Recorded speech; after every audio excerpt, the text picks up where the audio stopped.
Assalamualaikum warahmatullahi wabarakatuh. Halo, saya Jejen Iqbal Herlianto. Keseharianku mengajar mata pelajaran produktif, otomatisasi, dan tata kelola perkantoran SMK Negeri 1 Ciamis. Karena pandemi, ia mengharuskan kami melakukan segala aktivitas di rumah, termasuk belajar dari rumah dan mengajar dari rumah. Dan inilah ceritaku menjadi guru inspiratif Indonesia bersama Quiver dan Fruity Sosro. Pandemi COVID-19 yang melanda hampir seluruh negara di dunia, termasuk di Indonesia. Pandemi ini meluluhlantahkan segala sektor, termasuk sektor ekonomi dan sektor pendidikan. Pemerintah Indonesia pun mengeluarkan kebijakan yang mana kebijakan ini adalah memutus rantai penyebaran COVID-19. Salah satunya yaitu dengan mengeluarkan kebijakan social distancing, yang mana social distancing ini adalah mengharuskan seluruh masyarakat harus tetap tinggal di rumah. Dan tentunya belajar dari rumah tidak hanya belajar, melainkan segala aktivitas seperti bekerja, beribadah, dan melakukan segala aktivitas di dalam rumah saja. Penerapan kebijakan social distancing ini jelas cukup berdampak fatal bagi sektor pendidikan, yang mana biasanya proses pembelajaran dilaksanakan secara tatap muka, namun pada penerapan kebijakan ini diharuskan melakukan proses pembelajaran jarak jauh. Hal ini tentunya bukan menjadi suatu halangan di dalam melakukan proses pembelajaran, karena di dalam proses pembelajaran tentunya ada tujuan yang hendak dicapai, yaitu adanya perubahan tingkah laku dari peserta didik itu sendiri dan memperoleh hasil yang maksimal sesuai dengan kemampuannya masing-masing. Mengapa demikian? Karena guru tidak hanya memberikan pengajaran kepada peserta didiknya, namun juga guru memberikan kesempatan untuk melakukan komunikasi secara dua arah. Dan di sini juga guru menciptakan suasana belajar untuk lebih interaktif. Guru juga sebagai pendorong, guru juga sebagai pemecah masalah, dan tentunya guru juga di sini menjadi panutan bagi siswa-siswinya. Di era pandemi, pembelajaran berbasis teknologi informasi tentunya akan berjalan lebih efektif jika peran guru di sini sebagai fasilitator tentunya memberikan kemudahan terhadap proses pembelajaran pada peserta didik itu sendiri. Dan inilah tantangan bagaimana guru mengemas dan guru menyajikan proses pembelajaran lebih baik lagi. Di dalam menunjang proses pembelajaran jarak jauh, hal yang saya lakukan adalah sebagai berikut. Yang pertama adalah memberikan dan membuat perencanaan proses pembelajaran dengan memproyeksikan arah tujuan proses pembelajaran itu akan dibawa kemana.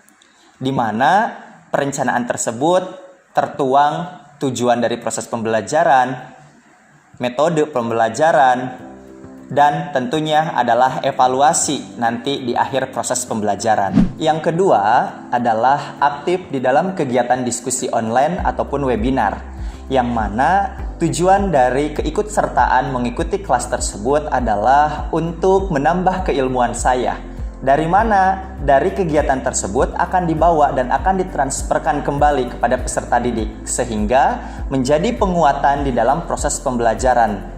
Yang ketiga adalah membuat media pembelajaran yang menarik bagi peserta didik. Dengan menarik seperti apa? Dengan menarik adalah untuk lebih fokus peserta didik di dalam melakukan proses pembelajaran. Dengan tujuan adalah supaya anak lebih fokus di dalam melakukan proses pembelajaran. Yang keempat adalah ikut serta di dalam pelatihan. Pelatihan yang saya ikuti di sini banyak, yaitu yang paling sesuai bagi saya dan yang nantinya akan diterapkan di dalam proses pembelajaran adalah salah satunya pelatihan terkait dengan digitalisasi presensi melalui aktivitas aplikasi Joho. Yang selanjutnya ada juga pelatihan yang saya ikuti, yaitu adalah manajemen arsip, yaitu terkait dengan aplikasi manajemen surat yang diprakarsai oleh Universitas Negeri Semarang. Dan tentunya ada juga pelatihan terkait dengan proses pembuatan media pembelajaran yang diprakarsai oleh Universitas Pendidikan Indonesia. Dan ada juga aplikasi yang saya ikuti pelatihannya adalah terkait dengan Camtasia dan Crayonpedia. Sebagai guru jenjang sekolah menengah kejuruan, kami dituntut untuk bisa memberikan pengajaran dan penilaian.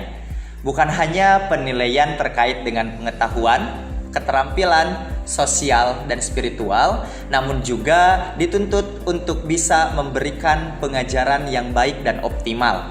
Hal ini menuntut kami sebagai seorang guru harus bisa mengembangkan berbagai strategi untuk penyampaian proses pembelajaran sehingga ketercapaian proses pembelajaran dan tujuan akhirnya adalah siswa lebih fokus dan lebih baik di dalam proses pembelajaran.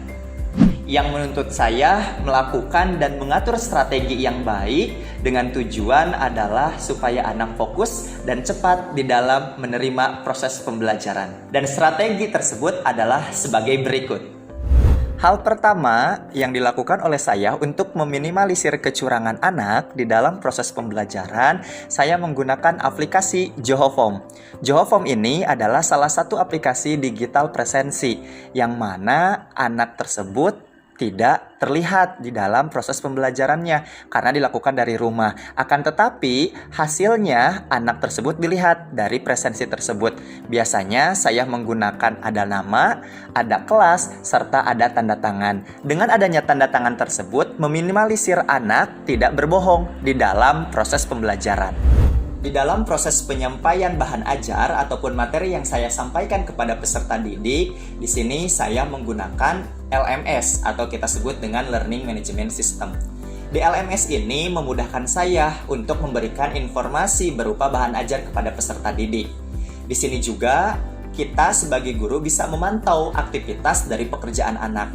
Kita bisa melihat anak mana yang membuka materi dan anak mana yang tidak membuka materi, sehingga meminimalisir anak tersebut tidak melakukan proses pembelajaran. Selanjutnya, selain dari penggunaan dari Learning Management System ataupun LMS, kami juga khususnya saya menggunakan aplikasi Crayonpedia. Crayonpedia ini adalah salah satu pilot project dari Dinas Pendidikan Wilayah 13, Dinas Pendidikan Provinsi Jawa Barat. Di sini pemanfaatannya tidak jauh berbeda dengan LMS, memberikan materi, memudahkan peserta didik untuk melakukan proses pembelajaran. Yang mana fitur dari Crayonpedia ini bagi anak adalah salah satu hal yang unik karena tampilannya tidak jauh berbeda, layaknya seperti Facebook dan Instagram. Dan ini adalah salah satu cara bagaimana menarik hati anak untuk tetap melakukan proses pembelajaran. Strategi selanjutnya yang saya gunakan apabila materi sudah disampaikan dengan baik, sudah tersaji di dalam LMS dan Crayonpedia, untuk memberikan penjelasan dan penguatan, maka saya menggunakan aplikasi teleconference, yaitu dengan menggunakan Google Meet ataupun dengan menggunakan Zoom. Di mana pengaturan jadwal di sini adalah sesuai dengan mata pelajaran dari setiap kelas. Karena kalau tidak diatur seperti itu akan membuat kacau di dalam proses pembelajaran. Maka disesuaikan dengan proses pembelajaran sesuai dengan jadwal tersebut. Dan strategi selanjutnya yaitu untuk mengetahui target ketercapaian pengetahuan siswa, maka diadakan evaluasi ataupun kita sebut dengan ulangan ataupun ujian. Di sini saya menggunakan salah satu aplikasi yaitu yang disebut dengan Quizzes. Di mana aplikasi Quizzes ini bagus di dalam proses pengaplikasiannya. Karena apa? Karena peserta didik layaknya seperti memainkan games. Ada rating perolehan nilainya, ada juga dia mengetahui posisi keberapa di dalam melaksanakan ujian tersebut. Nah, strategi ini dirasa cukup baik dan mempunyai nilai signifikansi yang baik. Karena apa? Dilihat dari strategi yang diterapkan, tentunya membuat nilai pengetahuan dan keterampilan anak semakin meningkat. Sehingga di dalam proses pembelajaran anak tidak ada lagi kata bahwa anak tidak mau mengikuti proses pembelajaran dari rumah. Nah, sahabat, inilah yang bisa saya ceritakan untuk menjadi guru inspiratif Indonesia bersama Kuiper dan Pruti Sosro. Semoga kita termasuk ke dalam golongan guru yang menjadi jalan bagi siswa-siswinya untuk mencapai dan meraih keberhasilan serta kesuksesan. Dan terpenting bagi kita sebagai siswa, tetap semangat dalam belajar walaupun bertatap dengan gawai. Tunjukkan semangat belajar kalian dengan semangat tanpa batas. Karena sesungguhnya pendidikan adalah paspor menuju masa depan. Dan bagi mereka yang mempersiapkannya hari ini. Terima kasih, sampai jumpa. Wassalamualaikum warahmatullahi wabarakatuh.